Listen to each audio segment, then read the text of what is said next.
Nah itu. Lalu terakhir pembahasan yang disebutkan oleh Imam Syaukani, wa man yujibu ala nafsihi fi'lan lam yashra'hullah lam yajib alaih. Siapa yang mewajibkan atas dirinya suatu perbuatan yang tidak Allah syariatkan, maka perbuatan tersebut tidak wajib atasnya. Siapa yang mewajibkan atas dirinya suatu perbuatan yang tidak Allah syariatkan, maka perbuatan tersebut tidak wajib atas dirinya. Ya, ini dalilnya apa? Imam Syaukani sudah kita bahas, menyebutkan dalilnya dari Ibnu Abbas dalam Sahih Bukhari dan selainnya, yaitu ketika Nabi SAW sedang berkhutbah, lalu ada orang yang berdiri di tengah terik matahari, diam saja, tidak mau duduk, tidak mau berteduh, bahkan puasa, tidak mau bicara, puasa dia. Akhirnya Nabi bertanya, siapa itu? Siapa itu laki-laki yang beliau lagi khutbah, dia berdiri di luar masjid, berdiri tanpa berteduh karena terik panas matahari, tidak mau duduk, tidak mau bicara, diam, terus puasa. Siapa itu? Maka dijawab oleh para sahabat, Abu Israil, namanya Abu Israil. Kenapa? Nadhara an yaquma fi syamsi wa la yaq'ud wa la yastadhillu wa la yatakallamu wa an yasum. Abu Israil, wahai Rasulullah, dia sudah bernazar untuk berdiri di tengah terik matahari, tidak duduk, tidak berteduh, tidak bicara, dan berpuasa. Bayangkan, perhatikan Bapak ya, berdiri di tengah terik matahari, tidak duduk, tidak berteduh, tidak bicara, puasa. Berarti ada 5 perbuatan kan, ya kan? Nah, Nabi setelah mendengar kabar dari para sahabat seperti itu, Nabi pun bersabda, murhu liyatakallam, suruh dia untuk bicara. Tuh, dan di antara 5 bicara. Wal yastabil, berteduh. Nah, tuh. Suruh berteduh. Wal yaqud, suruh duduk. Lalu setelah itu kan dia tadi bicara, berarti lawannya apa? Diam ya. Lalu berikutnya berteduh. Nah, lalu duduk. Lalu berikutnya wal yutimma saumahu, hendaknya dia menyempurnakan. Jadi bicara, berteduh, duduk, otomatis kan tidak berdiri. Nah, udah 4 kan, tinggal 1 yang tersisa, puasa. Apakah puasanya dibatalkan? Tidak, kata Nabi. Kalau puasanya lanjut, tapi berdirinya udah suruh duduk. Karena terik matahari jangan, hendaknya berteduh. Semua dari 5 perbuatan yang 4 dibatalkan oleh Rasulullah. Tinggal tersisa 1, yaitu apa? Puasa. Puasanya lanjutkan, yang 4-nya batalkan. Nah, itu.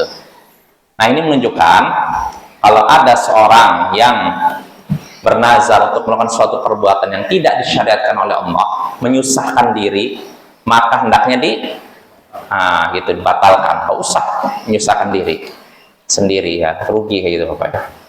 Nah, itu tentang seorang mewajibkan sesuatu yang tidak wajib, tidak disyariatkan, maaf ya. Adapun kalau disyariatkan, selesai.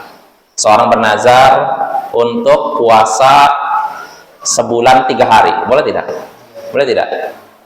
5 hari, boleh, nggak masalah.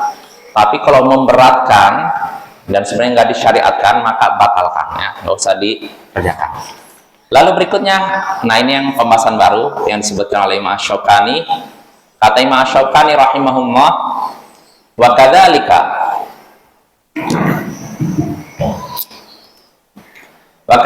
in kana mimma syara'ahu Allah wa huwa la yutiquh. Nah, demikian pula tidak wajib menaikkan nazar kalau nazar tersebut termasuk yang Allah syariatkan tapi dia tidak mampu mengerjakannya. Demikian pula tidak wajib menunaikan nazar kalau memang, walaupun itu termasuk yang disyariatkan, kalau memang dia tidak mampu ya. Apa dalilnya? Di sini Imam Asy-Syaukani menyebutkan dalilnya, wa amma qaulu man nadzara fi'lan syara'ahu Allah wa huwa la yutiqu lam yajib alaihi al-wafa'u bihi Fali hadithi Anasin fi sahihain wa ghairihima anna an-nabiy sallallahu alaihi wasallam ra'a syaikhan yuhada baina banaihi faqal ma hadza qalu nadharu an yamshiya qal inna allaha ta'ala an ta'dzibi hadza li nafsihi laghaniyun wa amarahu an yarhab. Nah, adapun orang yang bernazar melakukan suatu perbuatan yang Allah syariatkan tapi dia tidak mampu mengerjakannya, maka itu tidak wajib atasnya, tidak wajib menunaikannya. Itu kenapa itu tidak wajib menunaikannya? Berdasarkan hadis Anas dalam Sahih Bukhari Muslim dan selainnya, Nabi Shallallahu Alaihi Wasallam melihat orang tua yang dipapah oleh dua anaknya, lagi berjalan dipapah oleh dua anaknya. Maka beliau pun bertanya, ada apa ini sampai dipapah sama dua anaknya? Lalu para sahabat pun menjawab, nadharu an yamshiha, dia bernazar untuk berjalan. Berjalan untuk apa kira-kira? Haji ke tanah suci, bayangkan, jalan kaki dalam keadaan dia tidak mampu. Maka Nabi pun bersabda, innallaha ta'ala an ta'dzibi hadza li nafsil laghani, sesungguhnya Allah tidak butuh perbuatan orang ini menyiksa dirinya. Artinya menyusahkan diri sendiri. Dia bisa pakai kendaraan, ngapain? Jalan. Jelas apa ya? Beda halnya kalau orang masih muda. Kalau ini kan syekhon, dalam hal disebutkan syekhon, orang udah tua. Kalau masih muda, nggak masalah, jalan kaki berapa kilo pun insya Allah kuat. Sebagaimana banyak Bapak di musim haji itu kadang orang-orang bule, terutama mereka itu ya mungkin kelebihan orang bule mungkin karena langkahnya panjang kali ya, tinggi-tinggi ya, dan kita pendek-pendek. Jadi bagi mereka jalan berapa kilo itu biasa aja, bawa ransel jalan. Jadi mereka itu kadang dari Mina ke Mekah, Arafah, nggak naik apa-apa, jalan kaki aja. Kalau Indonesia, waduh, fisiknya, jalannya pendek kan. Jadi mungkin itu karena kelebihan fisik orang bule, orang besar-besar. Jadi mereka ini pergi ini ke tempat-tempat ini manasik haji dalam keadaan tidak pakai kendaraan, jalan kaki. Nah, maka kalau yang seperti itu nggak masalah. Tapi orang sudah tua, mungkin punya kekurangan fisik, jangan dipaksakan jalan. Itu namanya nyiksa diri sendiri. Nah, makanya Nabi sampai bersabda di sini, Allah tidak butuh, benar-benar tidak butuh perbuatan orang ini menyiksa dirinya. Nah, ini Bapak ya. Lalu setelah itu Nabi pun menyuruhnya untuk mengendarai kendaraan, naik kendaraan, jangan jalan. Ya, nah ini sebenarnya jalan kaki untuk haji disyariatkan tidak? Bisa disyariatkan bagi yang mampu. Kalau yang tidak mampu jangan dipaksakan. Begitu juga kalau misalkan ada orang, saya mau ke tanah suci pakai sepeda, boleh nggak? Boleh aja kalau mampu. Tapi kalau tidak mampu jangan dipaksakan. Uang ada untuk naik pesawat, tapi nekat pakai sepeda. Belum nyampe ke tanah suci, baru nyampe Malaysia udah KO duluan. Ya, ini yang kayak gini tidak layak ya. Makanya pentingnya ilmu di sini. Ya, dengan ilmu kita tahu mana perbuatan yang hendaknya kita kerjakan, mana hendaknya perbuatan yang harus kita tinggalkan. Nah, itu ya, itu tentang orang yang bernazar untuk melakukan perbuatan yang Allah syariatkan tapi tidak mampu, dia tidak wajib mengerjakan apa yang dia nazarkan. Terus berikutnya selesai, lalu berikutnya yang disebutkan oleh Imam Asy-Syaukani, pembahasan berikutnya. Nah ini, wa man nadzara nadzran lam yusammihi aw kana ma'siyatan aw la yutiqu fa alaihi kaffaratu yamin. Siapa yang bernazar dengan nazar yang tidak disebutkan, atau nazar kemaksiatan, atau nazar yang tidak sanggup ia lakukan, maka dia harus bayar kafarat sumpah. Karena kafarat nazar, dendanya nazar sama dengan denda sumpah. Nah, kata Imam Syaukani sekali lagi, siapa yang bernazar dengan nazar yang tidak disebutkan, atau nazar kemaksiatan, atau nazar yang tidak sanggup dikerjakan, maka dia harus bayar denda sumpah, kafarat sumpah. Jelas apa ya? Siapa yang bernazar dengan nazar yang tidak disebutkan, contohnya apa? Ya Allah, kalau anak saya lulus kuliah, saya gini, ya Allah saya bernazar, kalau anak saya lulus kuliah, itu aja, nggak disebutkan. Nah, bernazar untuk puasa kah, bernazar untuk misalkan haji kah, atau cuma gitu aja, saya bernazar kalau anak saya lulus kuliah, gitu aja, itu kan nggak disebutkan kan? Nah, yang seperti namanya nazar yang tidak disebutkan. Atau maksiat, kalau maksiat jelas, ya Allah kalau anak saya lulus kuliah, saya akan pukul kerabat saya itu. Nah, ini juga nazar maksiat. Atau nazar yang tidak sanggup dikerjakan, ya tadi, ya Allah kalau anak saya lulus kuliah, saya akan pergi ke tanah suci melaksanakan ibadah haji dengan jalan kaki. Ternyata nggak mampu, fisik udah nggak menunjang. Nah, siapa yang tidak sanggup semua tadi, siapa yang tidak sanggup melaksanakan nazar karena beratnya, atau nazarnya kemaksiatan, atau nazar tersebut tidak disebutkan nazarnya apa, maka dia harus bayar kafarat sumpah. Apa dalilnya yang demikian harus bayar kafarat sumpah? Kata Imam Asy-Syaukani, fali hadithi Uqbah bin Amir inda Ibnu Majah wa Tirmidzi wa sahahu wa qala, itu berdasarkan hadis Uqbah bin Amir dalam Sunan Ibnu Majah dan Tirmidzi, dan At-Tirmidzi menyatakan sahih. Ia berkata, Rasulullah sallallahu alaihi wasallam bersabda, kafaratun nadri idza lam yusammihi kafaratu yamin. Kafarat nazar, denda karena nazar, melanggar nazar ini. Jadi kata Nabi sallallahu alaihi wasallam, kafarat nazar, denda nazar jika tidak disebutkan adalah denda sumpah. Artinya denda nazar sama seperti denda sumpah kalau nazarnya tidak disebutkan. Ya, tidak disebutkan ya tadi gambarannya. Saya bernazar kalau anak saya lulus kuliah. Nazar apa? Puasa, sedekah, nggak disebutkan. Nah, itu diantaranya.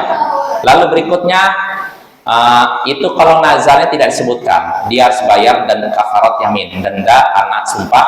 Lalu yang kedua, kalau nazarnya maksiat, kata Imam di sini, wa akhraja Muslim rahimahullah, Imam Muslim menyebutkan hadis min hadis Ibnu Abbas, dari hadis Ibnu Abbas, anin Nabi sallallahu alaihi wasallam qala, dari Nabi sallallahu alaihi wasallam beliau bersabda, man nadara nadran fi ma'siyatin fa kafaratu yamin. Siapa yang bernazar dalam hal kemaksiatan, maka kafaratnya, dendanya, yaitu denda karena sumpah. Nah, ini kalau nazarnya karena kemaksiatan. Ya tadi contohnya, seorang udah terlanjur, ya Allah kalau anak saya lulus kuliah, saya akan jamu orang-orang untuk minum bir misalkan. Lalu dia tahu, astagfirullah, ini kan maksiat. Nah, berarti nggak boleh tunaikan kan? Maka dia harus bayar kafaratnya. Ya itu apa? Rugi ya. Nggak dapat apa-apa. Itulah makanya hati-hati dengan nazar. Nazar itu nggak gampang Bapak ya. Makanya Aisyah ketika membatalkan nazarnya nangis terus. Dia udah bernazar nggak mau bicara dengan keponakannya. Bayangkan, Abdullah bin Zubair. Tapi karena didesak terus, diingatkan bahwa memutus silaturahim itu tidak boleh, memboikot seorang muslim lebih dari 3 hari nggak boleh. Diingatkan terus hadis tersebut, Aisyah pun dulu akhirnya memaafkan keponakannya, ngajak bicara. Tapi ya nangis dia, menyatakan nadru syadid, nazar itu berat. Jadi jangan sampai dilanggar itu. Ini kalau yang melakukannya orang yang bertakwa. Istri Nabi bertakwa, takwa. Tapi kalau orang zaman sekarang nggak peduli, nazar dibatalkan, tanpa alasan yang jelas, sepele langsung dibatalkan. Itu hati-hati kayak gitu ya. Itu sama saja kurang pengagungannya terhadap Allah, kurang ya. Itu tentang nazar dalam kemaksiatan. Lalu berikutnya, kalau seorang bernazar, melakukan nazar dengan nazar yang tidak sanggup ia kerjakan, maka itu juga kafaratnya apa?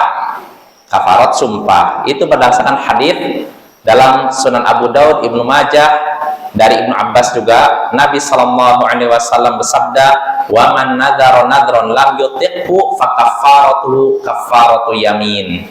Nah ini, siapa yang bernazar dengan nazar yang tidak sanggup dikerjakan, maka kafaratnya, dendanya, yaitu kafarat sumpah, denda karena pelanggaran sumpah. Nah itu ya. Lalu berikutnya di sini kata Imam Syaukani, wa hakadza amara Nabi sallallahu alaihi wasallam al mar'ata allati nadharat an tamshiya wa hiya la tutiq an tukaffir. Kama akhrajahu Ahmad wa Abu Daud. Demikian pula Nabi pernah menyuruh seorang wanita yang bernazar untuk berjalan padahal dia tidak sanggup. Nabi pun menyuruhnya untuk apa? Bayar kafarat, bayar denda.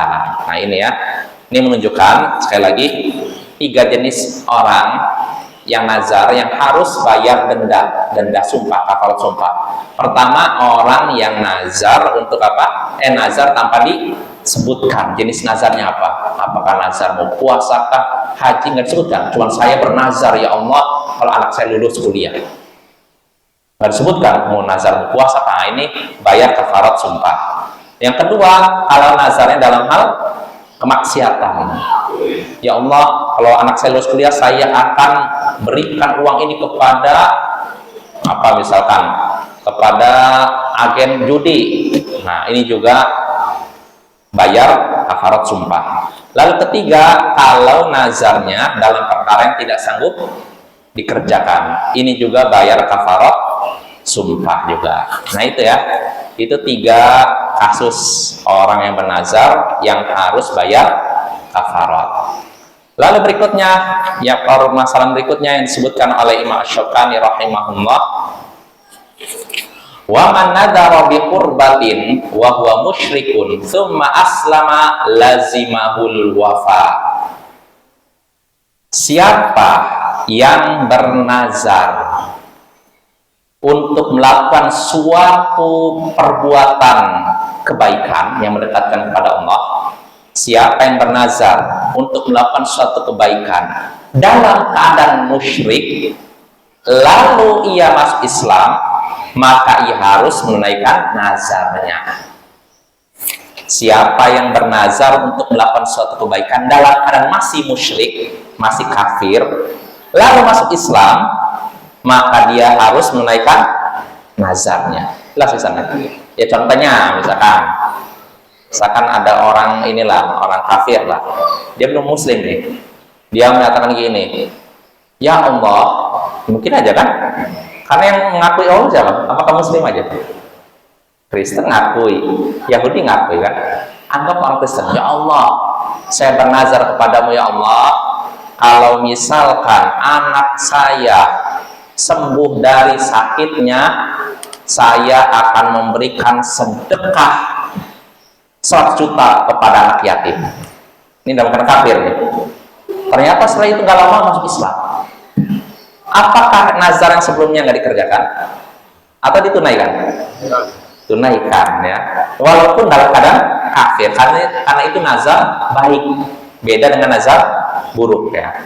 Apa dalilnya? Nah, di sini disebutkan oleh Imam Syaukani rahimahullah, wa amma qaulu man nadzara nadran la, maaf lewat. Ya, di sini dalilnya, wa amma qaulu man nadzara bi qurbatin wa huwa musyrikun tsumma aslama yalzamuhul wafa fali hadithi Umar fi sahihain wa ghairihima annahu qala, adapun orang yang bernazar melakukan kebaikan dalam keadaan masih musyrik lalu masuk Islam, maka dia wajib menunaikan nazarnya tersebut. Maka itu berdasarkan hadis Umar dalam Sahih Bukhari dan Muslim dan selainnya, bahwasanya ia pernah berkata, qultu, aku berkata, ya Rasulullah, inni nadartu fil jahiliyah an a'takifa lailatan fil Masjidil Haram. Nah, ini Umar bin Khattab pernah berkata, wahai Rasulullah, dulu di zaman jahiliyah sebelum masuk Islam, aku pernah bernazar untuk iktikaf 1 malam di Masjidil Haram. Lihat, iktikaf itu bukan amalan baru apa ya, dari sejak dulu ya. Jadi Umar ketika itu bertanya kepada Rasulullah, "Ya Rasulullah, dulu di zaman jahiliyah saya pernah bernazar untuk iktikaf satu malam di Masjidil Haram." Artinya gimana nih? Apakah perlu ditunaikan atau tidak? Iktikaf satu malam, ya. Maka kata Rasulullah, beliau pun bersabda, "Aufi binadrik," tunaikanlah nazarmu walaupun kamu dulu masih kafir, belum masuk Islam, karena itu nazar kebaikan, tunaikan. Nah itu apa ya? Nah, di sini juga menunjukkan pendapat jumhur ulama bahwasanya iktikaf tidak dibatasi waktu. Semalam, nggak mesti 24 jam. Dan juga hadis ini juga dalil bagi pendapat ulama yang menyatakan iktikaf itu tidak mesti harus puasa. Orang yang mau iktikaf nggak mesti harus puasa. Contohnya malam waktu puasa. Enggak kan? Nah itu ya, itu menunjukkan iktikaf nggak mesti harus puasa dan nggak mesti bulan Ramadan. Apa ya?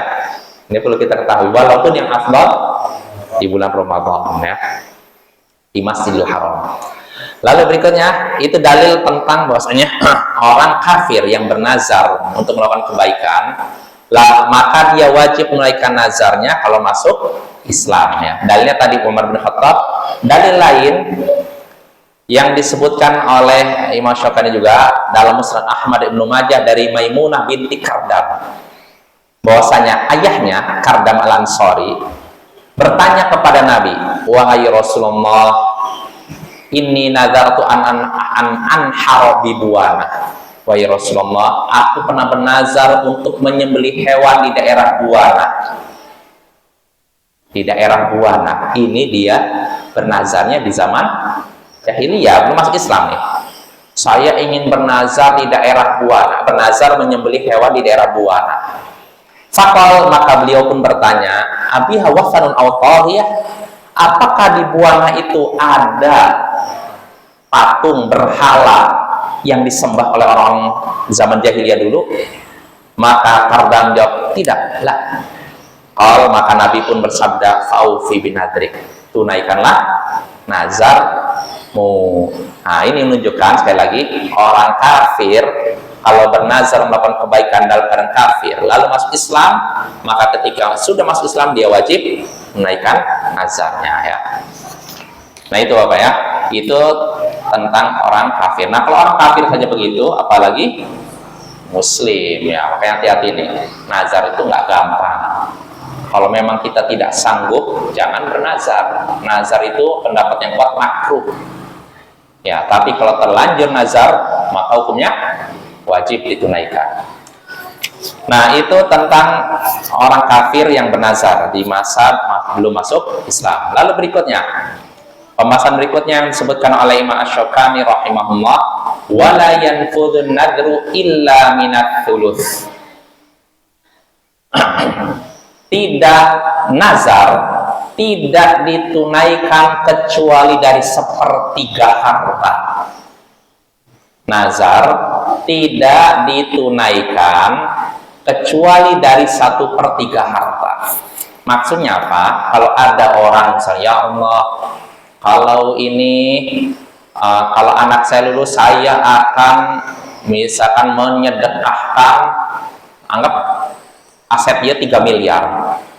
Saya akan menyedekahkan 2 miliar. Artinya 3 nih. Kalau anak saya lulus, maka saya akan mendekatkan 2 miliar. Artinya 3 miliar. Kalau sepertiganya berapa? 1 miliar. Tapi dia 2 miliar. Maka menurut keterangan Imam Syaukani ini tidak diperbolehkan ya. Apa dalilnya? Nah, kita baca dalilnya. Wa amma qawnuhu la yanfudhu nadru illa minat thuluth fali hadithi Ka'b bin Malik fi sahihain annahu qala ya Rasulullah inna min taubati an khali'a min mali sadaqatan ila Allah wa rasulih. Adapun nazar tidak ditunaikan kecuali dari 1/3 harta, itu berdasarkan hadis Ka'b bin Malik dalam Sahih Bukhari dan Muslim, bahwasanya dia berkata, "Wahai Rasulullah, sesungguhnya di antara bentuk taubatku, aku lepaskan hartaku sebagai sedekah untuk Allah dan Rasulnya." Aku lepaskan hartaku. Maksudnya apa? Semua hartanya disedekahkan, bayangkan. Faqala Nabi sallallahu alaihi wasallam, maka Nabi sallallahu alaihi wasallam pun bersabda, amsik 'alaika ba'da malik fa huwa khairun lak. Tahanlah sebagian hartamu, artinya jangan disedekahkan, itu lebih baik bagimu. Nah, ini ya.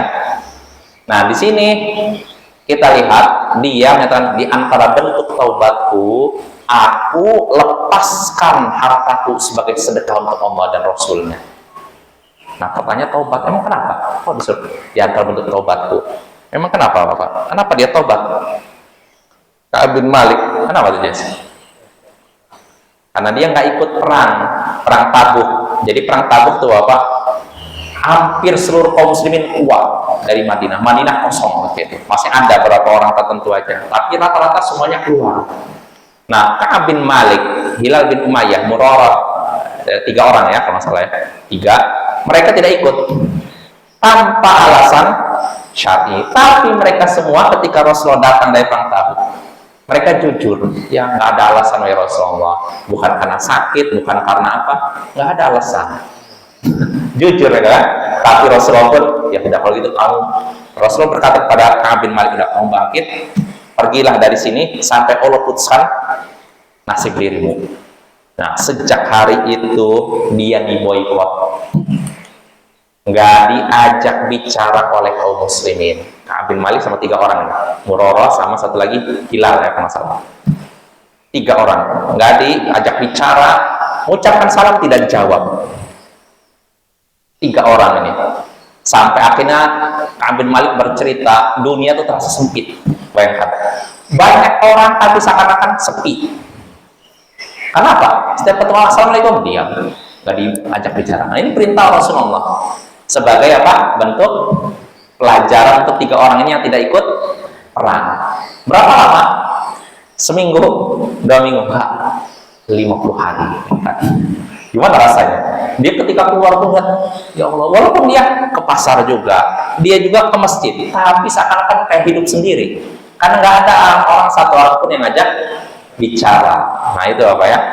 Sampai akhirnya di hari ke-40 atau hari ke-berapa, datang utusan Rasulullah kepada Ka'ab bin Malik, minta apa? Jauhi istrimu. Tazil mur'at. Maka Ka'ab bin Malik bertanya, apakah aku ceraikan istriku atau bagaimana? Enggak, yang penting kamu jangan dekat istrimu. Bayangkan, teman dekat kan ibaratnya kan, satu rumah kan, nggak boleh diajak bicara soalnya. Ini perintah Rasulullah nih. Sampai akhirnya Ka'ab bin Malik nyuruh istrinya, ilhaqi bi ahli, kamu pulang aja ke inilah, ke rumah orang tuamu lah. Karena gimana, bayangkan, hidup satu atap nggak bisa bicara. Gimana?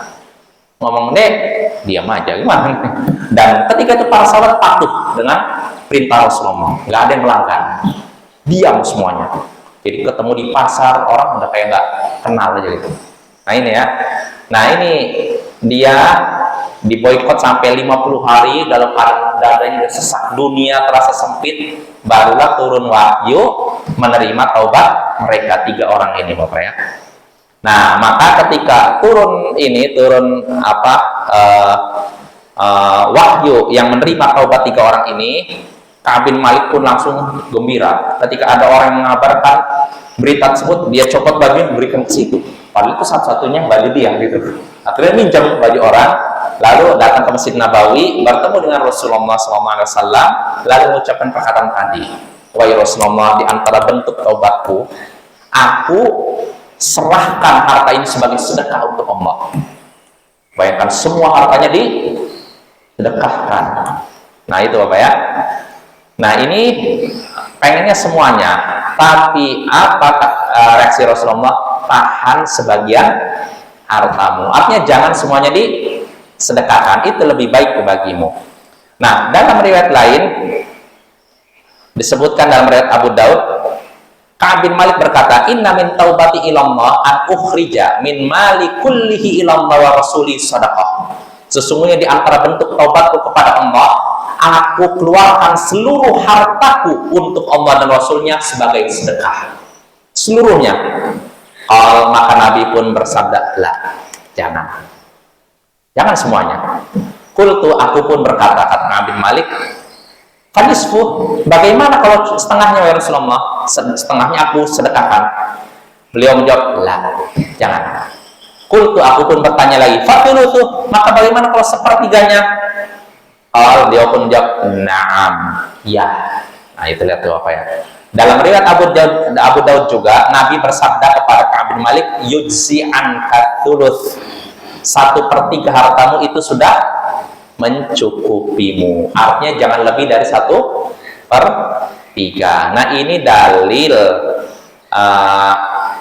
pernyataan ulama yang menyatakan nazar tidak boleh lebih dari apa? 1/3 harta. Jelas apa ya? Habis waktunya. Menit. Nah, itu ya. Tidak boleh lebih dari 1/3 harta kita. Jadi sama kasusnya dengan orang yang apa? Yang meninggal lalu ingin memberikan wasiat hartanya. Orang kaya raya, asetnya di mana-mana. Ahli warisnya anggap 1/2. Kalau diberikan 1/2 masih berlebih nih, ya udahlah. Saya ini aja untuk masjid. Misalkan harta dia 10 miliar, 5 miliarnya untuk masjid. Nah, yang seperti ini tidak diperbolehkan. Kasus ini terjadi pada Sa'ad bin Abi Waqqas ketika dia sakit setelah haji wada. Dia langsung menyatakan, saya ini dzumalin, orang yang banyak harta, wala yarithuni illa banatun li, dan tidak ada yang menjadi ahli warisku kecuali satu putriku. Apa tasaddaqu bi mali? Apakah boleh aku menyedekahkan 2/3 hartaku? 2/3. Maka kata Rasulullah, fasyatru ya Rasulullah, bagaimana kalau setengahnya? Separuhnya? Kata Rasulullah, tidak boleh. Terus, fathuluth, bagaimana kalau sepertiganya?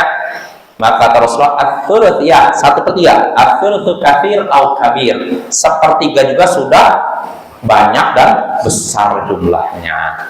Artinya makin sedikit wasiat itu makin baik.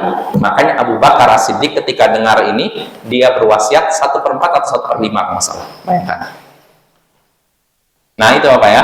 Jadi sekali lagi nazar ini, kalau seorang mau bernazar, maka hendaknya nazarnya tidak lebih dari 1/3 hartanya. Lalu berikutnya, pembahasan berikutnya yang disebutkan oleh Imam Asy-Syaukani, dan yang terakhir, kata Imam Asy-Syaukani, wa idza mata nadhiru bi qurbatin fa fa'ala anhu waladu ajzahu dzalik. Nah, ini. Jika orang yang bernazar meninggal dunia, jika orang yang bernazar melakukan suatu kebaikan meninggal dunia, maka jika orang yang bernazar melakukan kebaikan meninggal dunia lalu dilaksanakan nazarnya oleh anaknya, maka itu sudah mencukupi, sah. Kalau ada orang yang bernazar untuk melakukan kebaikan lalu meninggal dunia, kemudian nazarnya ditunaikan oleh anaknya, maka itu sudah cukup sah. Jelas ya? Kasusnya seperti apa? Ya contohnya misalkan orang tuanya bernazar, oh saya nanti kalau misalkan bernazar misalkan mau membangun masjid, uangnya banyak, belum kesampaian, meninggal. Nah, maka si anak boleh menunaikan nazar orang tuanya, boleh, bukan wajib Bapak ya, bukan wajib. Jangan sampai mewajibkan sesuatu yang tidak wajib. Boleh. Apa dalilnya boleh? Di sini Imam Asy-Syaukani rahimahullah menyebutkan hadis ya dalam Sunan Abu Dawud, Nasai dan lain-lain dari Ibnu Abbas bahwasanya Sa'ad bin Ubadah bertanya kepada Rasulullah SAW, minta fatwa. Dia berkata, inna ummi matat wa 'alaiha nadrun lam taqdi. Sesungguhnya ibuku meninggal dalam keadaan dia punya nazar, belum sempat dia tunaikan. Faqala Rasulullah sallallahu alaihi wasallam, maka Rasulullah sallallahu alaihi wasallam pun bersabda, iqdihi anha, tunaikanlah nazar ibumu. Nah, itu menunjukkan boleh anak menunaikan nazar orang tuanya yang meninggal. Boleh Bapak ya, bukan wajib. Iya, dianjurkan sebagai bentuk bakti, tapi bukan wajib. Jadi jangan sampai orang anak merasa keberatan, apalagi kalau udah menyangkut harta. Misalkan gini, misalkan orang tuanya bernazar mau bangun masjid, anggap masjid berapa miliar? 1 miliar ya? Udah cukup ya. Misalkan hartanya cuma 1 miliar atau 700 juta, misalkan, atau jangan 700 juta, lumayan lah. Misalkan cuma 300 juta, hartanya tinggal 300 juta, anaknya ada 5. Gimana nih? Kalau misalkan anaknya 5, laki-laki semua, gimana tuh? Kan masing-masing 60 juta kan? Nah, sebenarnya ketika dibagi gitu, ini anaknya udah nggak ada kewajiban untuk bangunkan masjid. Karena itu hak anaknya, ahli waris. Tapi kalau si anak mikir, oh, udah kita ingin berbakti kepada orang tua, udah kita sisihkan uang kita masing-masing 10 juta, 10 juta, jadi 60 juta, cukup bangun masjid. Atau 20 juta masing-masing, jadi 120 juta, nah, itu silakan. Tapi bukan kewajiban ya, itu apa ya. Dengan ini selesai kita dari bab kitabun nazar, kitabul nazar ya, kitabun nazar. Nah, berarti pada pertemuan berikutnya kita masuk kitab baru, kitabul at'imah, kitab tentang makanan. Nah, ini penting ya Bapak ya, supaya tahu mana makanan yang haram, mana makanan yang halal. Ya, wassallallahu ala nabiyyina Muhammadin wa ala alihi washabihi ajmain.